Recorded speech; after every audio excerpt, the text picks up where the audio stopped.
Hello, my friends, and welcome to the Space Game Junkie Podcast. I, as always, am your co-host, Brian. Joining us back from his boat sickness of death journey is your co-host, Jim. We're glad you're back and feeling better. Yeah, brought to you by Plague Boats. the cruise to hell. He's got the plague. Also joining us is your co-host, Spaz. Hello. And your co-host, Hunter. Hey, I'm here with all of my driver updates. It works. Yay, it's working. Folks, we have a guest this week joining us from Seattle, Washington. The designer of the currently kickstarting card battling 4X thing is called Void Eclipse is Jesse Dannenbring. Did I say that right? I should have asked you how You to say did. it. You Okay. did. Oh, Great. no worries. Yeah, I should have asked beforehand. Thank you, Jesse, for joining us. Now, folks, sadly we couldn't get any workable footage of the game. That's why if you're watching live, we just have a static image. So just FYI. But you know, Pull up Pornhub or something in the background. I'll just find a speed run of Myst and put that on the background. So if there's such a thing. So Jesse, that was one of my first games. Oh really? Myst? That was a lot of people's first games because that was like really the first.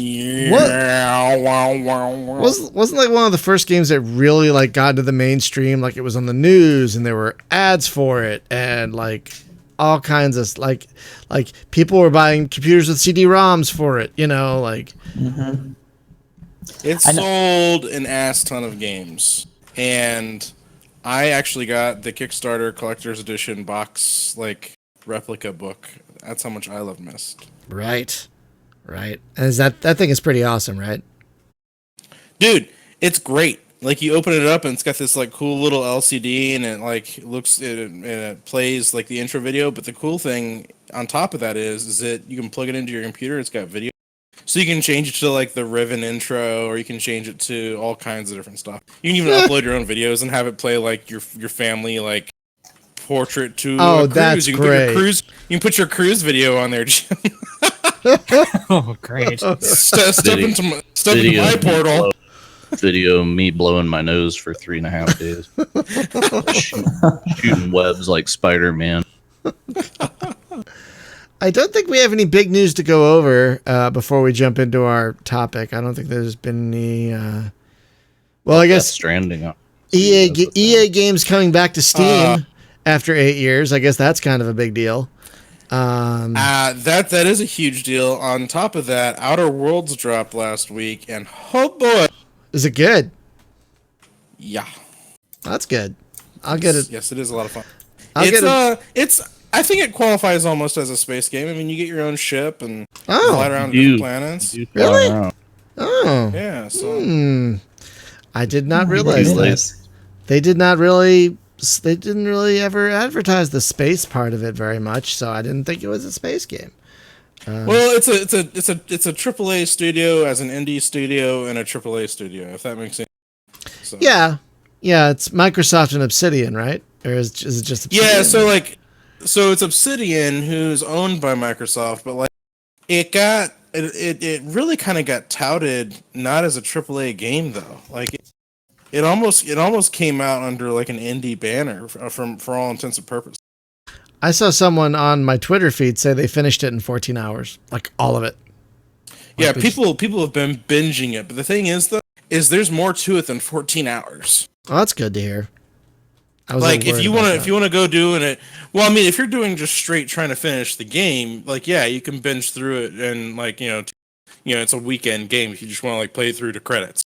Yeah, but like, I'm playing this like that guy that stole every sweet roll in Skyrim. There's a lot more to it than just like playing through the credits. There's a whole bunch of side stuff. There's a lot of things you can go and see. It's a beautiful looking game on top of that. Yeah, it's like if you put it on like I'm playing it on like normal, like medium difficulty.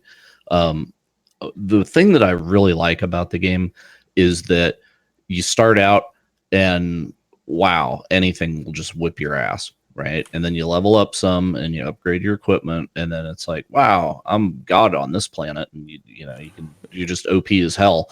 And then you go to the next planet, and then you're junk again. So it's kind of like it doesn't, you don't get OP and stay that way. It's got a nice power curve because it just keeps, it's like a sine wave of balance, right? Here's a great example of this game that I think is fun. Jim and I had a little conversation, and he was like, "Oh, hey, did you get your second companion yet?" And I was like, "No, who's that?" And he's like, "Oh, it's the priest. He's kind of like Book from Firefly." And I was like, "Oh no, I killed him." And he was like, he's like, what? And I was like, yeah, well, I went into town and he got really mad at me. So and he was attacking me. So I had to put him down. And he's like, well, he's supposed to be your second companion. How does that work? And I was like, I don't know, but like he's dead and the game's still going. So like, you know what? Just jacked out of like about 10 side quests right there. So, but it's there's like different ways to play it. There's like 2 NPCs that are vital that you can't kill. And the way that they keep you from doing that is they only talk to you.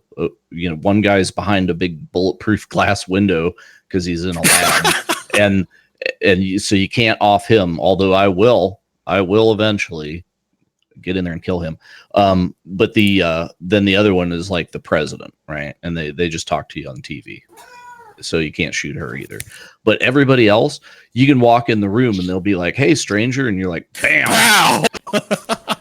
Well, I mean, if Alpha Protocol told us anything, it told us that Obsidian knows how to make a game that can go in a million different directions. Also, it's made by the guys who like invented Fallout, basically. Yeah, and also did Fallout New Vegas. Yeah, which New is Vegas. like the most like. The only Fallout after 2 that was actually an RPG. I mean, I like 3 and I like 4, but I don't like them for that reason. So yeah, it's like this one as well.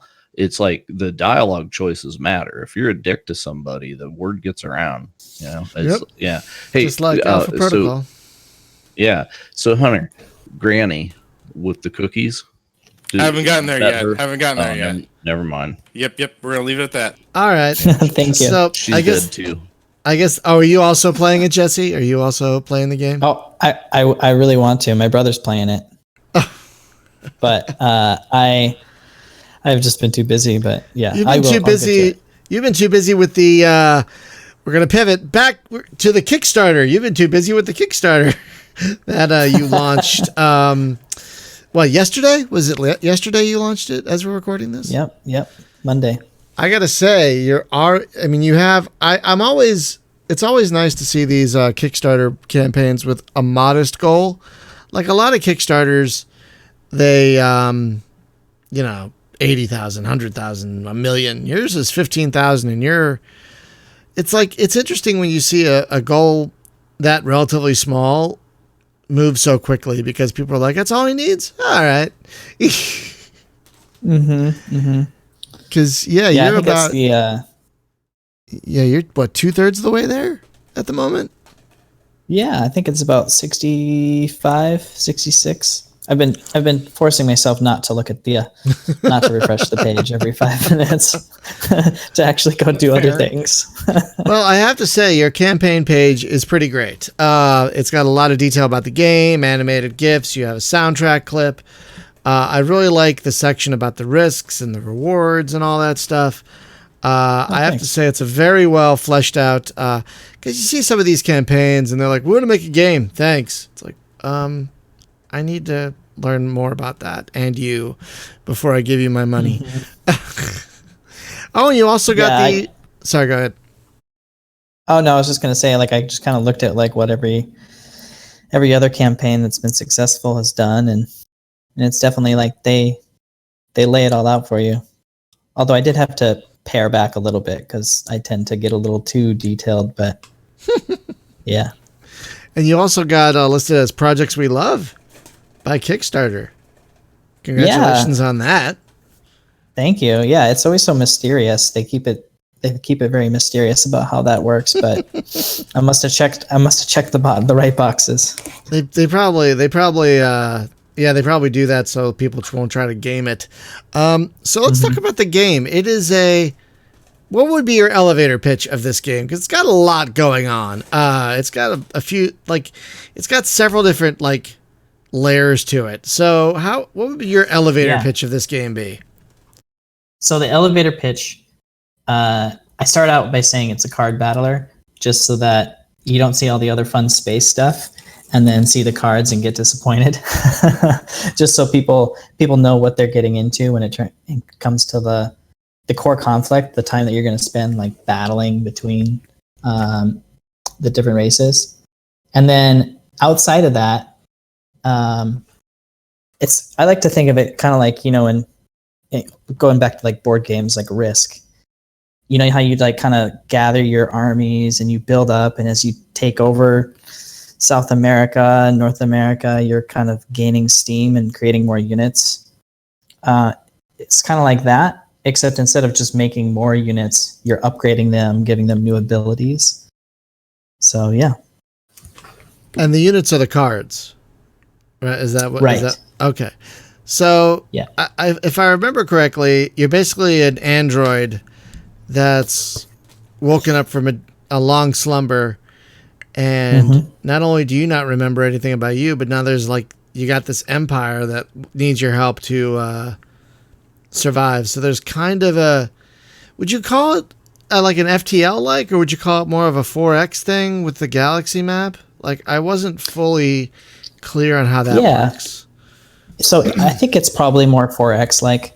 I think I took a lot of inspiration from 4X and games like Endless Space or even just like kind of how you play through StarCraft 2, where you can like kind of choose which missions to go do, and that kind of decides what units you pick up next.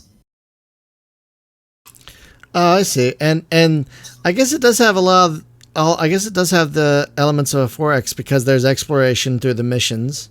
It looked like there's expanding not only through the missions but also your abilities. You're using diplomacy because you not only battle the other races, you also have conversations with them, if I saw correctly. Yeah, so you have conversations.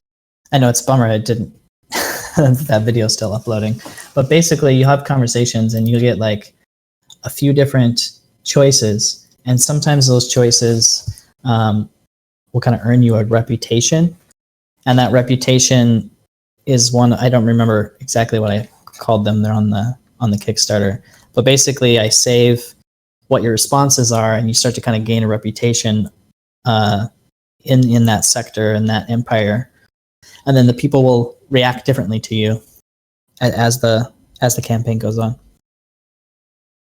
Now is this a scripted like linear campaign, or is there some procedural elements to it? Like how's the campaign unfold? Yeah, so it's scripted in terms of like each sector. So you can think of each sector as like a level, because I mean that's what it's doing in the engine, is loading up a level. So each sector that you go to is like a mission, and inside of that mission, it's still a little bit linear, but you're playing against an AI that's making choices based on what's happening. So in a sense, like it's very linear from the top, and then once you kind of drill down into the mission, it can be, each playthrough is going to be a little bit different. And because you're making different choices and choosing which order you do the missions in, each time you play through, you can do really different strategies. So I'm not much of a card battler myself. So how does the combat work compared to something like, oh God, what's a card battler game I've played? Spaz, what's a card battler game I've played? I played them all with you. Well, what's one I played? Yeah, the easiest go-to we can name is like Star Realms. Oh yes, okay. That's considered a card battling game. I guess it would be, huh? It is a deck building card battling game. No love for Apollo 4X, please, gentlemen. We said we'd Yeah, so never I- talk about it. The game that must be not be named. We said we'd never talk about it, Jim. We said But we'd it was never card combat. Just saying. guess. Yes. What? Really? Yes. Okay. Thanks for playing. Wah, wah, wah, wah. Anyway. I've blocked it. I've blocked it from my mind, bro. So Yeah, so it's kind of a card battler, but in terms of like what you're actually doing in the combat, you're on a grid that you can move around in and use different abilities, and you have like a cooldown kind of sort of thing on those abilities. And so it's maybe a little bit closer to like kind of what you get when you play XCOM, except instead of animated characters, they're like half cards, half animated. Oh, okay. So it's kind of it's more tactical than just you have a deck. Here's what you pull from. It's like there's tactical placement Right. and stuff on a map as well. So would you say the cards are units, or like are they the equivalent of like a unit, or are they more of like an individual card with abilities? It sounds like Yeah, they're like- like a unit. They're like sorry, go ahead. Oh yeah, no. For the Kickstarter, I was trying to figure out how to correctly convey that. So I've been calling them characters because you've got like a unique illustration, you've got these different abilities that they can gain, and you're kind of interacting with them as if they're a character, rather than like they're not just like a card you throw down in Hearthstone and it runs into the other card on the other opposite lane or something like that. Oh, okay. I was kind of hoping you were going to say it's like a Hearthstone XCOM hybrid survival crafting simulator with base Oh building. God. But You mean a kitchen sink simulator? yeah, Is that just what you're saying? put all that bullshit up on Kickstarter. Just take the money and run. It's good. It's really hard to like explain, like when you try to blend a few different genres and do something different. I feel like it's hard you don't want to get hemmed in by like saying, oh, it's just like Hearthstone, or oh, it's just like XCOM. But then if you don't use some of those terms, people are like, well, what is it? So yeah, that's been a challenge.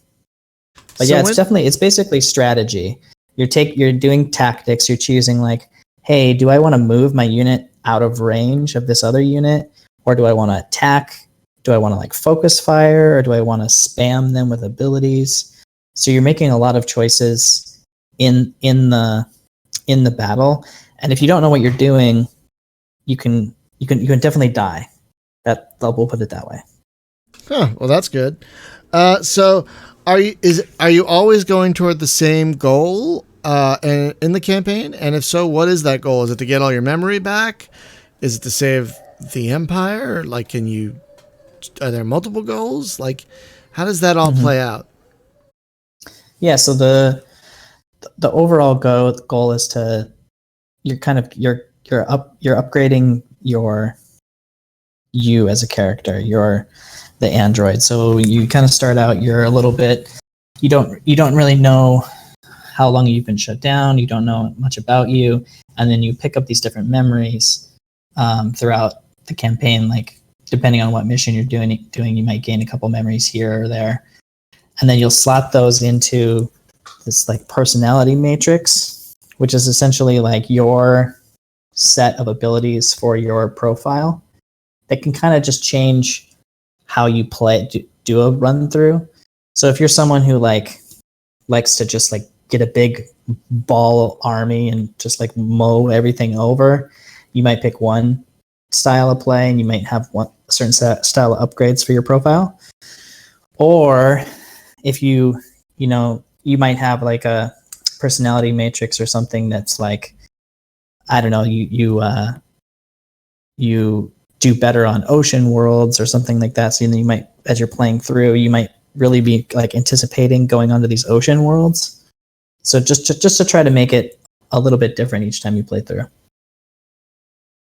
Okay, that's good because I'm a fan of multiple playthroughs and some variety, if at all possible. Like I love games that allow you to make choices as to what you do next or where you go next. So it's Are not the always cards same. symbolic of the unit, or do they actually have like the stats? Like you'd flip it over and there's the numbers for the guy, or is it Mhm. is it a thing of just like you save the art problem of having to animate little dudes running around if you can represent them with cards, right? So Yeah, I wish I could pull up a picture. I guess there's some in the trailer. yeah, well, So I watched the trailer and I saw like there's a card and a gun appears above it and shoots another card, which had a really good shield effect on it, and so it's kind of like, okay, so it's animated. There's some nice graphics going on, but it's also you're dodging a lot of like graphic art overhead that you would have to do if it was like a little 3D characters running around.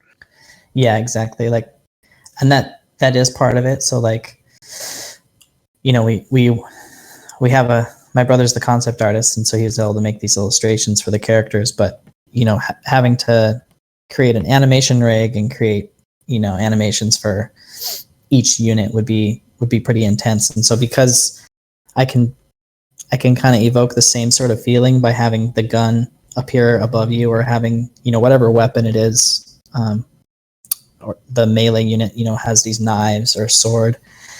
And so it kind of gives you see it in the picture, you see it on the illustration, and then you also kind of see that 3D attack occur. So it's a mixture of both, but yeah, it's definitely not fully animated. So the unit, the actions that the unit can do, is that also card based? Like they have a hand of cards? So the actions the unit can do are on a little click wheel. And so when you right click on it, it brings up the list of abilities that you currently have. And then there's like a separate screen whenever you're kind of in the campaign, when you spend your experience that you gain from winning battles, you'll upgrade your unit, and it's like a little skill tree for each unit. So each character has 5 skills for offensive and 5 skills for defensive. Some of those are passive. And then you do those on the side as you're kind of playing through the campaign, and then they're available to you in the battle from that click wheel. And then each unit that could have these different abilities, but to keep people from just like spamming those all day, you kind of you have a meter in the battle that refreshes as you play. And some characters will be able to make that unit refresh faster, so you can spam those abilities a little quicker. Yeah. Did that answer your question? Yeah, pretty much. So Offers a it's lot of basically like variety. the card has built-in things, but it's not deck building in the sense of like I'm building the abilities that this unit can employ. It's just like the unit has inherent things. Yeah, and then you're choosing Because you could go for broke, right? Like every card has a deck of cards, and then it plays cards against. Oh yeah, cards. I see what you're saying. Yeah, just make it totally stupid, right? And yeah. So I definitely like lean into it being a video game and not something that you're not getting out your beans and putting them on the card to count things, right? So I definitely lean into it and have it be like, okay, there's these abilities. If you unlock it, great. But if you don't, some people might like get their first unit. So there's like 3 tiers of units, and that first tier of units that you unlock, you might say, you know what, I don't really think I'm going to need any of these abilities right away. So I'm just going to like pump these units out and just kind of throw them into battle. I'm actually going to go save my resources, save my energy that I've earned, and upgrade to the next tier units, and then use my experience there to upgrade those. So you have a lot of choice in terms of what kind of strategies you want to employ there. And that's one of the big things about the game is choice. And it sounds like choice for not only from what mission you take, but which units you use, which abilities they have, which gets upgraded, that sort of thing. So It's like a lot of. It sounds like you're trying to give the player a lot of interesting choices along the way. Yeah, for sure, for sure. Yeah, and actually, I didn't really focus because I feel like it's can be kind of boring in a trailer to focus on like the nitty gritty of how you're earning these things. But you have, I think, essentially four different resources that you're gaining in the campaign, like or in each mission. So you earn minerals, and that's typically earned each turn for every planet under your control. And so some planets will have more minerals than others, and those minerals are typically spent to like churn out more units to build more units. And you earn energy, and energy is this like gaseous resource that is used for not for upgrades, but for upgrading to the next tier of units or upgrading the number of units you can build in each factory that you have. And then finally you have like supply, just to like keep people from having 2,000 units, and and then experience. So each battle you play, like I don't know if you guys ever played that Warhammer, was it Machinist? Machinist, is that right? Am I saying that right? Mechanicus. Mechanicus, yes. Thank you. At the end of each one of those like battles, right? Like they would earn a certain amount of experience, and you would lose some experience if you had important units that died. So it's the same way here. Like you don't ever lose experience, but you don't want to give away too much of that to the other player, because they're going to use that to upgrade their own units. Oh, okay. So how long have you been working on this game? When did you and what inspired you to start working on it?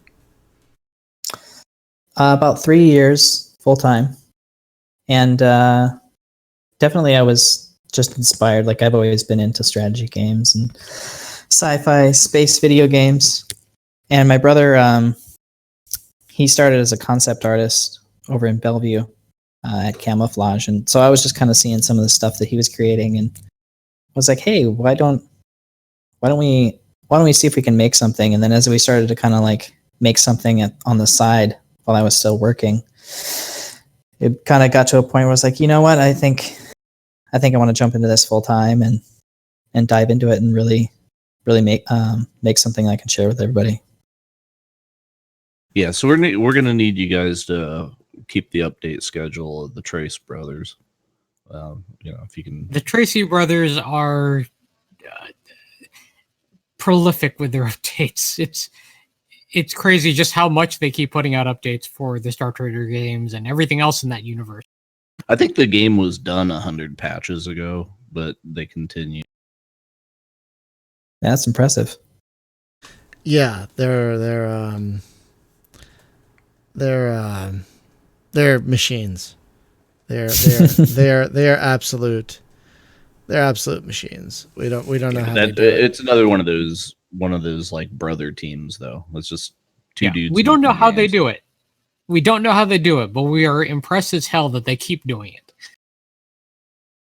For sure, for sure. So the Kickstarter started yesterday, and you're already well on the way. So that is great. What are your because you're probably going to hit the goal. Let's just be honest. You're probably going to hit the damn thing. Yeah. Knock on wood. Knock on wood. What do you foresee as stretch goals once you hit your goal? Yeah. So, I have a list. I don't want to disclose all of them. Here, let me pull it up. What did I have here? But basically, I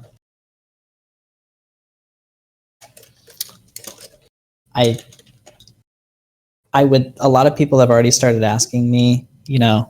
I think some of the first questions people get is, "Oh, it's on PC. That's great, but I want it on my cell phone. I want it on my iPad. I want it on Xbox." And I would love, I use Unreal Engine, so it's doable from like a project management standpoint to bring it to those. but I would definitely need time to do it. And so I think, while I have additional platforms in mind, it's also can be pretty expensive. So it's not going to be it's not going to be like my first stretch goal that I unveil. But I think probably the first stretch goal that I'm going to do is just additional planet types to kind of get some more content in there. Because I mean, I had ideas for all sorts of different planets, like Dyson spheres and artificial worlds, and you name it. So if I had a little bit of, everyone loves a good Dyson sphere. Yeah, no problem. Yeah, yeah, exactly. So I think that's probably going to be the first thing that I'll probably go out there with. So how many of these like missions or battles or whatever are going to be in the final game, and how many are in right now? So I'll probably have at least 10 on each race that you're playing. So both races are playable. You kind of start out playing for the Varagon, which is the race of these like aquatic creatures that are inside these cyborg machines. And so you start out there and you'll be playing through, kind of uncovering what's going on. And eventually at some sort of plot twist, you'll be playing with some of the other units from the other race, the Solaire, which is like more of like a kind of undead nano machine race that's kind of just eating everything in its path. Well, that sounds you said fun. the one race was like aquatic, but in a robot. Yeah, so like I have it somewhere, but basically the idea for the Varicon. Did you guys ever see that movie about Europa? That little like short. Yeah. So the idea is like there's these aliens. Maybe they look kind of like octopus-like, and they've been trapped in their like underneath their ice world in their ocean, and then eventually they like crawl out and develop technology. And once they develop that technology, going to other worlds is not a big deal for them. So they expand their empire pretty quickly. And so they're kind of these like aquatic creatures that do well with like ocean worlds, and they use a lot of hard robotic stuff to get around elsewhere on land and in space. Yeah. So they'll have like some of the characters are like robotic characters. So that in certain cases, they're not even Varagon technically. They're just like some sort of auto-programmed robots that are there. Oh. Jeez. That sounds kind of insane. Yeah. I'm trying to find our streaming room because I want to post something. There it is.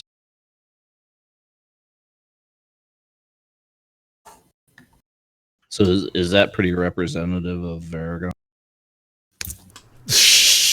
Oh, so let me pull it up. Oh boy.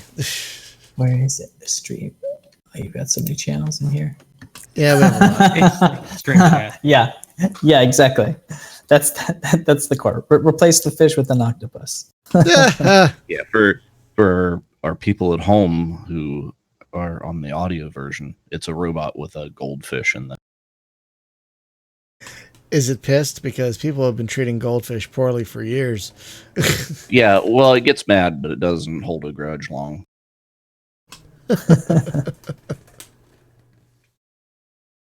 Oh man. So I'm blanking because I'm so tired today. I apologize. Can you imagine an entire species of sentient goldfish that have to live like Memento, where they're just like snapping pictures and writing notes?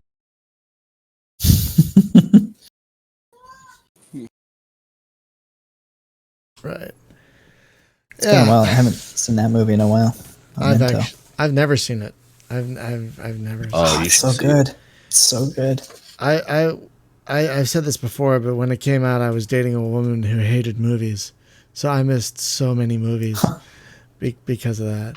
So The thing that movie didn't do that it could have done and it would have been amazing is if he would have been the bad guy the whole time, but he didn't remember doing it and he's been hunting himself the whole time. Yeah, but they didn't do it. So that's your bonus.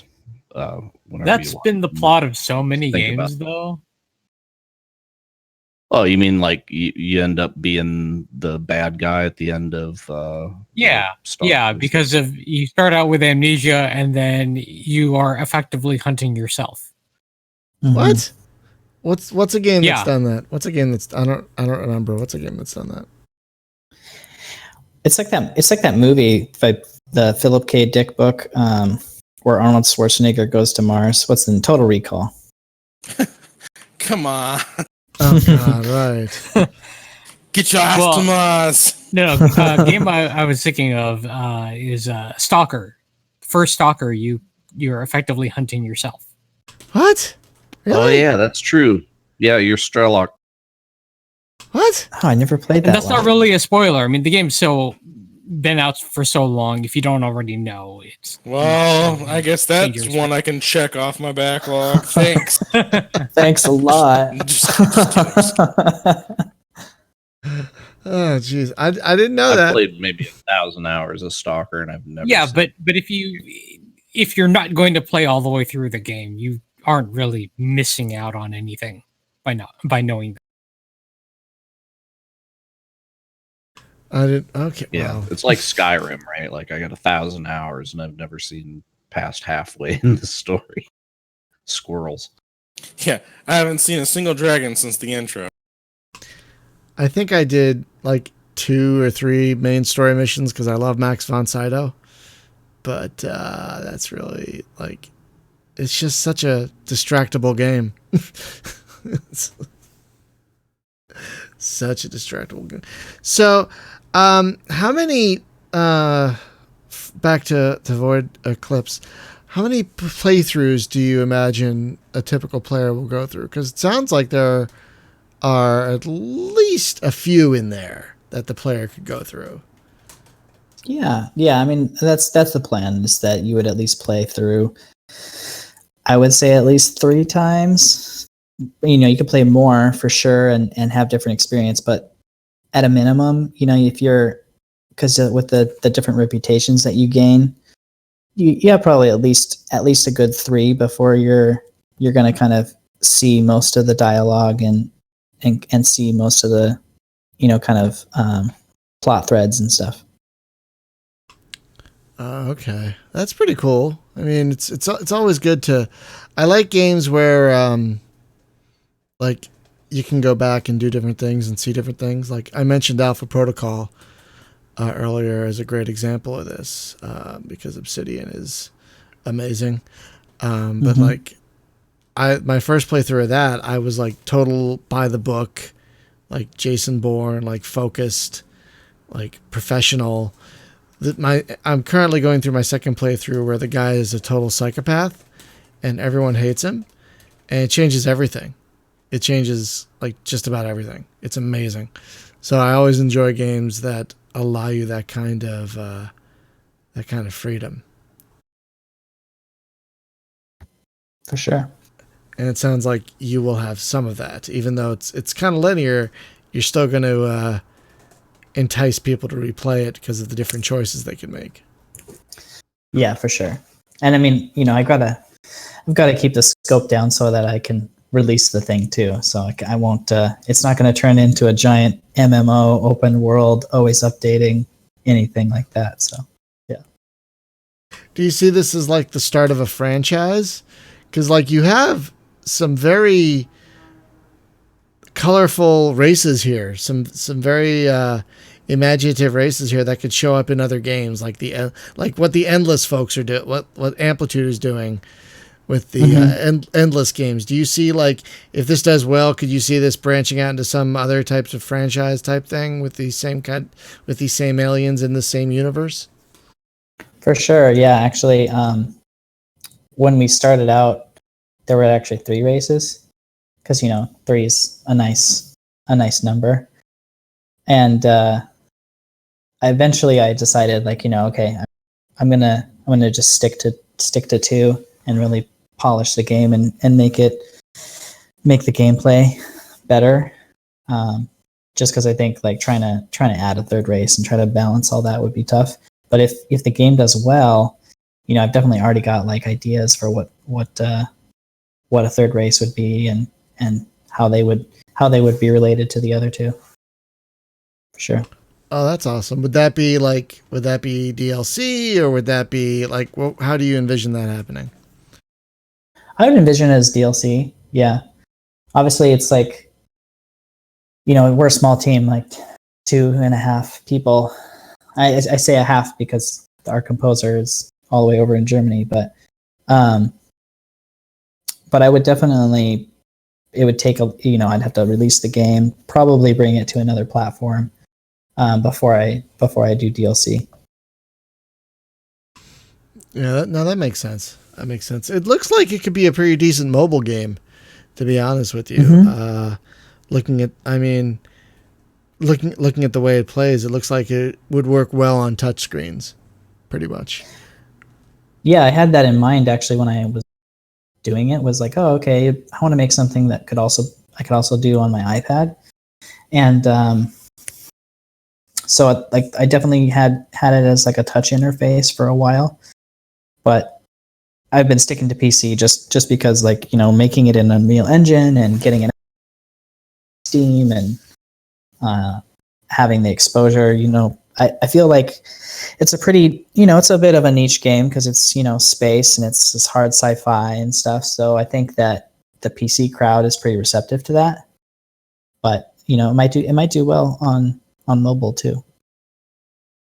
Yeah, I mean, I could see a game like this working well on mobile, especially if you could like come and go. Like, can you do that on the PC version where like you play a little bit and then you save and quit? Like, because that's the kind of game I need. Really, is like something I could play. Yeah, for tell me about it. Is like something I can play for 5 minutes. Like, oh, I gotta go, save, quit. Mm-hmm. Like, yeah, that's the goal. The goal is to have so you can save your campaign progress like as you go through, so that it's going to take you a while. It's like you're not going to play it all in one sitting. Oh, of course. Yeah, but then I've done testing with one-on-one multiplayer over AWS. So it's built into the DNA of it to do one-on-one like missions. So the multiplayer is not a multiplayer on the higher like campaign, adventure mode. It's not like a co-op game, but the multiplayer is like, if you imagine like the old like StarCraft where you would load up a one-on-one level and play for 10 to 20 minutes, if you made it past the Zerg rush or the Zealot rush.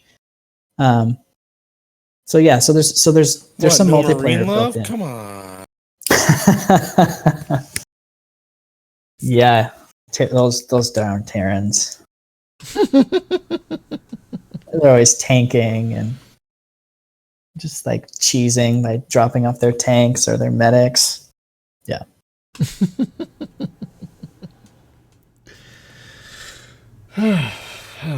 I'll be honest, I'm kind of running out of questions.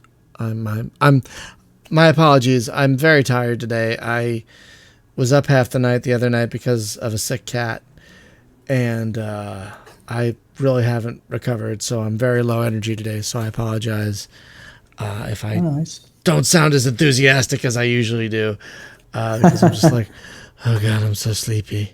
I'm so sleepy right now. Oh my God, I just want to collapse.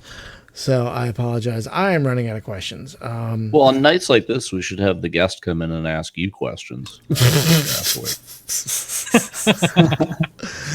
That'd be like a reverse podcast, like someone interviews us. Is that what you're talking about? Yeah, exactly. That would be weird. What would people ask us? Like, well, that would be the scary part, because you don't know. Jesse, Surprise. Jesse, do you have if you could ask a question of a fan of space games or card games, or what would it be? Like let's do that. Let's just do that on the fly here. Jesse, if you have a question for someone who's a potential fan of your game, what would it be? I'll put you on the spot.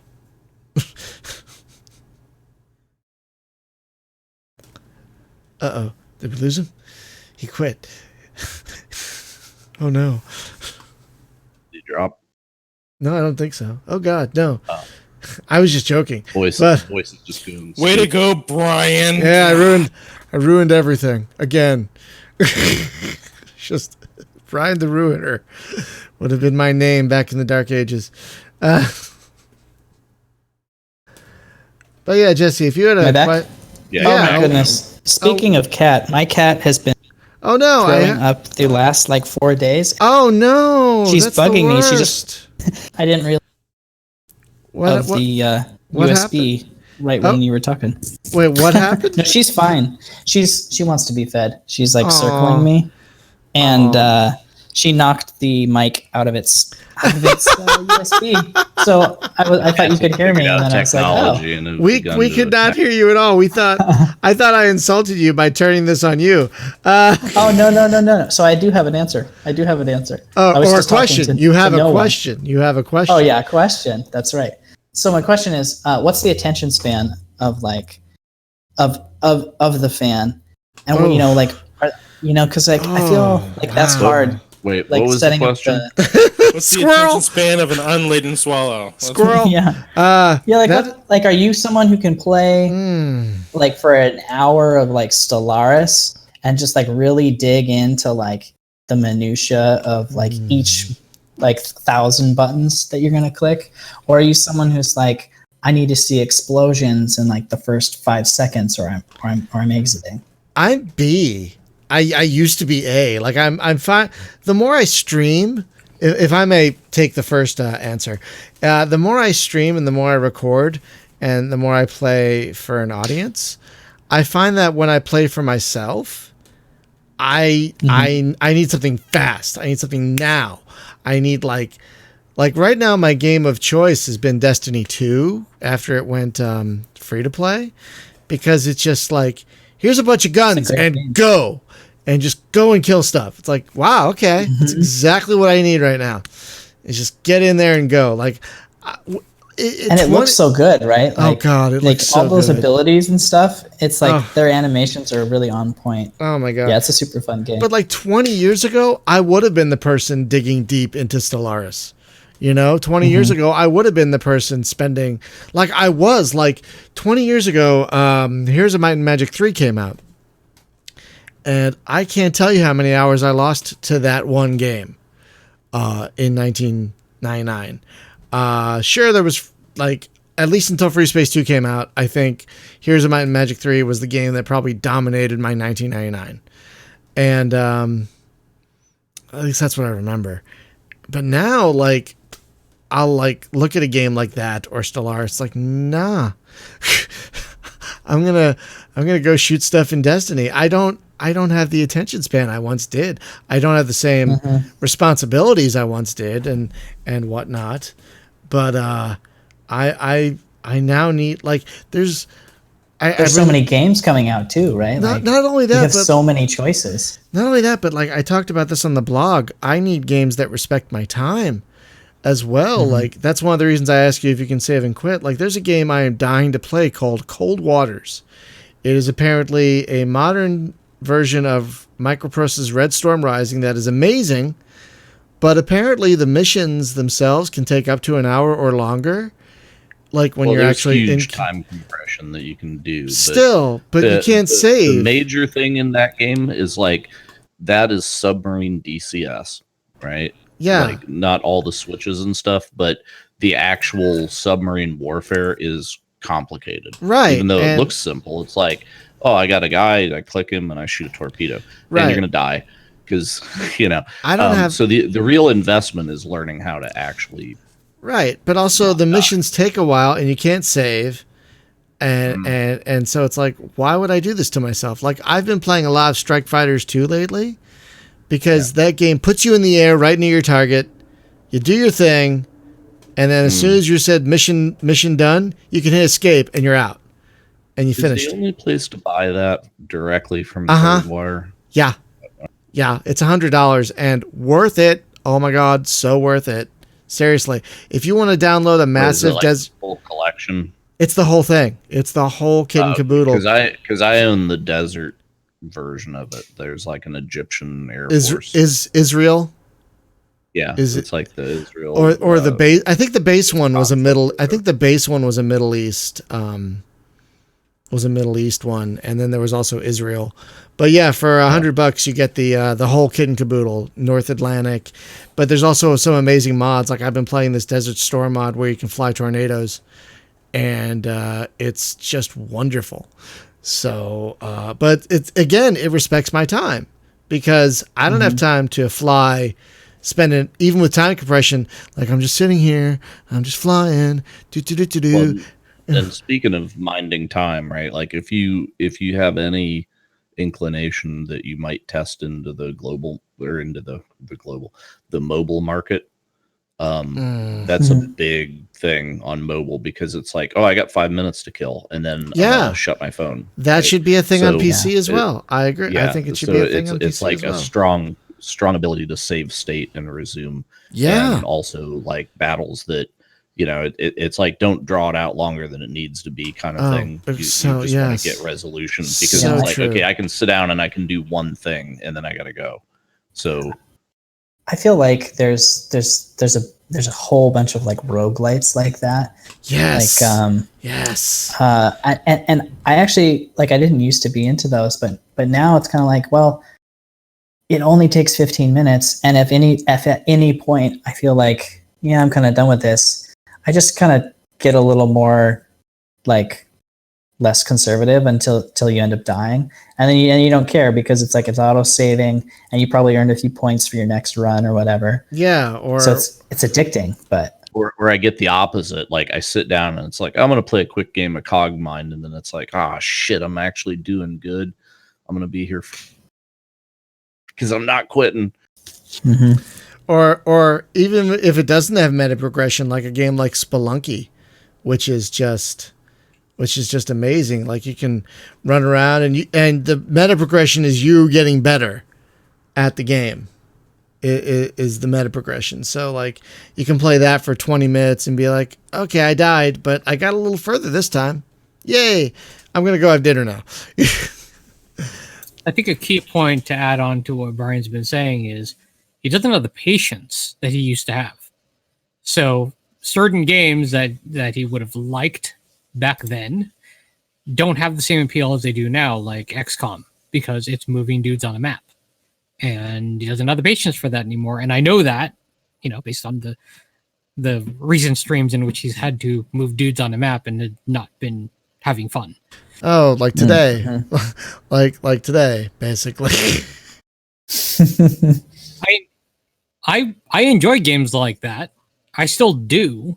I may not have the loss of patience that Brian has had, comparatively speaking, but yeah, that can kind of wear down if you're not really into that style of game anymore. Yeah, I'm definitely with my game. I'm trying to, just because I'm noticing it myself. Like there's a little bit of movement around on the map, but it's a grid. There's not that many places for you to go. And so your focus is more on like managing your little abilities and stuff. And each of those abilities is like endeavors to have these like neat animations and explosions and things to kind of keep you engaged, Yeah. Yeah, but it also sounds like a game because you can save in the middle of combat too, right? You can be like, I got to stop, and you can come back to it later. Right? Yeah, I should put that in there. Yeah. So you can't yet, but you should be able to. Yeah. Yeah. So that's great. I mean, that's perfect because like the great thing you want in a game is something you can lose yourself for hours at. But like if I only can play for 5 minutes, I feel like I accomplished something, even if it's I made progress in this battle. Yeah. Like as long as can get a sense of progression, even if it's only after a little bit, that's perfect. Even if I made my way toward a goal. Like one of the reasons I play games on my DS so often, that's my mobile platform of choice, is my 3DS, is because so often it's like I can spend like 2 or 3 minutes on it, do a thing, and I feel like I accomplished something and close it back up and get back to it tomorrow, Mm-hmm. So yeah, that's I think especially with all the games these days as well, and increasing as a lot of us gamers are getting older, and so there are more demands on our time. So like we need, games that allow us that flexibility, and a card game and a card combat game like yours sounds like it would easily allow that kind of flexibility. Like even if you can just move a unit or two and come back to it later, you still made some progress. You still did something, Yeah, for sure. And like it doesn't take very long for each individual battle. So like, yeah, you could be playing for hours in the campaign, but like each individual battle is only taking you, no more than like 5 to 10 minutes. So like the goal is to keep the space where you're on the planet, like using your abilities and stuff, keep that down with a timer and stuff so that you're not feeling like it's going to go on forever or something like that. Right. Well, I'd say it's a good place to end it. We've been talking about it. We've been talking around an hour. Unless you had another question for the panel here. Another question of fans. I sure. All right. What if you could make a space game? What's the what would your setting be? Oof. What's your ideal setting? Oh my god. That's tough because there's 30-30 Death War, which already exists. Then yeah, that's really hard. If I could mix the visual aesthetic and the musical aesthetic of 30-30 Death War with the complexity that was Star Wars Galaxies, I'd have the perfect game. Okay. Just saying. That would be a really nice setting. That'd be a really nice setting. I've actually I'll recuse myself on answering since I've already been there, done that. God, as much as the gameplay can get under my skin, I love the setting of EVE Online. Like for all the faults of the actual game, the setting I always really enjoyed. Like it's one of the weirder space games that felt like you were in this weird alien part of space. Like a lot of space games are like, it's it feels a lot of it can, even though it's a space game, we've never been in space, a lot of it can feel familiar. If you've played a space game, a lot of it can feel familiar, but I thought EVE did a good job of not feeling as familiar as some other space games. The universe felt more alien and expansive and weird than. So I mean. Okay, sorry. You just triggered it. If I could have a game setting, it'd be The Expanse. Oh. I spent 11 years in EVE Online, and no, you're right. I'd rather have The Expanse. God, that would be fun. That'd be a fun game. I don't know if I'd want to live in the world of The Expanse, but a game in that world, yeah. I think you'd have a lot of gameplay mechanics where you're just trying to survive, right? Like you're running out of water. It'd be another universe that would make a great setting that really has only maybe had one Firefly. game. No, Blade Runner. There are off-world colonies and space fights and stuff in that universe that we have never seen. Yeah. So I have a question about that. Right. So that implies that they have faster than light travel because it does not imply if he no, it's only in the same solar system, right? No, because he was talking about like seeing Q beams from the Tannhauser gate and the whatever, right? It was like there was some line in there that implied like, oh yeah, they're like Oh, elsewhere so there might be kind of some thing, kind of a right? jump gate thing. Yeah, Mhm. you know, the something off Ah, from Alpha Centauri or what. yeah. But yeah, so something like that. But if he hadn't have said that, I would have said, okay, the off-world colonies are actually, you know, just like spinner cities that are out of the Lagrange points, you know, like very Gundam. But I don't know. I mean, it's kind of weird. It's like dystopian Star Trek might be going on up there. You don't know. Isn't there another? Well- There's another movie that talks about the Tannhauser Gate that references it. Yes, and that would be Soldier with Kurt Russell. Mm-hmm. And Ooh, I've never seen that one. movie, well, in that movie, there's an unofficial connection between Soldier and the Blade Runner movie. So the guy who did the movie Soldier claims that it's his side story in the Blade Runner universe. So when you think of, if you've ever seen the movie Soldier, like they're super soldiers, right? They've been bred that way or quote unquote engineered that way, which kind of falls in line with the replicant motto. But at the same time, when you look at like his service record, they do like a whole thing with his service record. It mentions a few of the Blade Runner things, but it also mentions like stuff from Star Trek and so there's a few little nods. But then the other connection is in the junk pile on the planet that he gets left on, there's actually a spinner cop car that's like in the junk next to him, which is an actual prop from the Blade Runner movie that they had in the set. So Soldier is a side. What? It's unofficially a side story. What? No. Unofficially. What? That's crazy. Yeah. That's But crazy. Soldier is also unofficially a prequel to Halo. What? Not really, but yeah. What? Yeah. What? Maybe. What? Maybe. Come on. It's because all the people who make this stuff, like they've just been marinating in these films for a while, and as soon as they get a chance to make their own, they're like, I'm gonna put it in there. So let me put it to you this way: Soldier is very much a one-trick pony. It's not like a mind-blowing film, but it's still a fun movie. It's also very much 90s sci-fi, which is awesome. I do love me some good 90s sci-fi. No question about that. Is that your cat I just heard, man? Is that your It cat? is. You must feed your cats earlier than mine, because mine are both asleep. No, actually, that's not true. One of them is staring at me. It's getting closer to dinner time, so she's like, hey. Oh yeah, she gets fed at like 7, but she'll start bugging me around 3 or 3:30. Oh, wow, that's so early. Yeah, I feed mine at 7 too, and it's like, it's 5. But they bug you even early. Oh man, do they wake you up in the middle of the night too? No, not at night. Well, that's but good.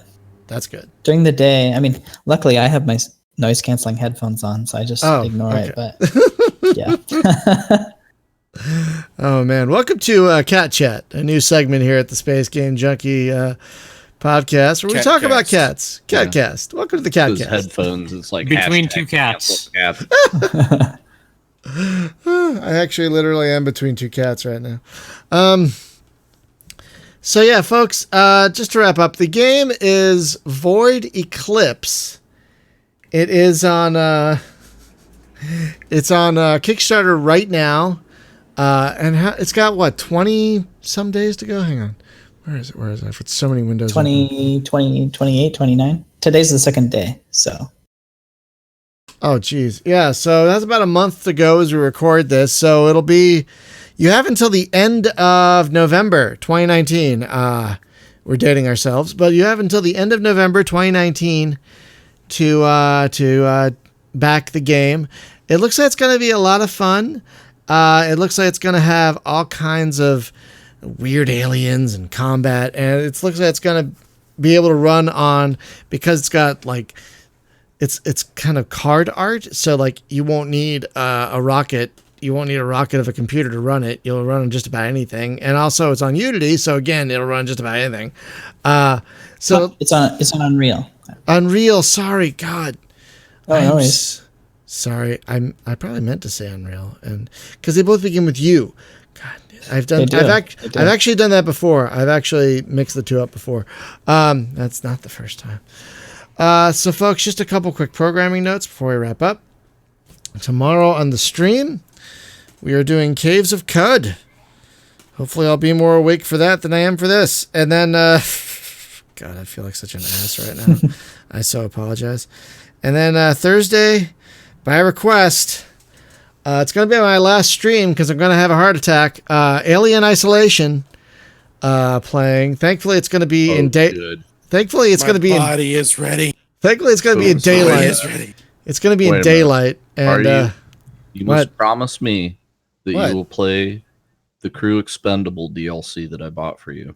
I'm going to play for Because 3 that hours. gets- I don't. I know, but play the Crew Expendable thing first because you it do gets that? right to the point. Yes, you can choose to play that any old time. All the DLC is like side mission things that exist separate from the game. But the Crew Expendable thing is essentially the final 10 minutes of the movie Alien. You're Ripley, you have to the reactor and blow up the ship and get to the shuttle. That's it. Don't forget It's the 10 cat. minutes long. Yeah, don't forget the cat. Never forget the 10 cat. It's 10 minutes long. The alien really isn't up your ass the whole time, but it's like playing that. I got such a reappreciation for the movie because it was just like, damn, okay, now I kind of get what position she was in, right? It's like to see it on the screen, one thing, to kind of like live it, then it's just like, oh yeah, this is tense. Ripley was badass. She was one of the baddest asses around. All right, I'll try and remember that on Thursday morning. But yeah, so that's Thursday morning. I'm a little nervous about it. And Friday is Evercron Legacy. We're returning to Evercron Legacy. Jesse, were you going to say something? Oh yeah, I forgot that I should probably plug for my own game. Each during the Kickstarter, so we have like I think four characters revealed for each race right now. So there's 8 characters, and then each week we're going to reveal another character. So there'll be 4 new characters that we post up and add onto the Kickstarter for people to see. So there's additional stuff coming, more content. Oh, good. Awesome. Yeah. People like Kickstarters that have regular updates. So that's great. Yeah. So yeah, again, it's on Kickstarter, Void Eclipse. Check it out, folks. Thank you so much, as always, for watching and listening. To our patrons, as always, thank you so much for supporting us. You guys help keep the lights on around here. Literally, you have helped us buy lights. If you want to find out how to support Space Game Junkie, you can go to spacegamejunkie.com/support, where you can find links to Patreon and our merch store and affiliate links if you want to buy a game on the Epic Game Store like we just did. Then check it out. And again, thank you so much for listening and watching. And Jesse, thank you for being a very patient guest. I'm usually, again, not the slow energy. I apologize. But no worries. I'm glad to be here. We're glad to have you, but I'm usually a little more on the ball than this. I apologize. But folks, thank you so much, as always, and we'll see you tomorrow morning, bright and early. And again, hopefully I'll be more awake for that one. So have a great one, y'all. Bye-bye.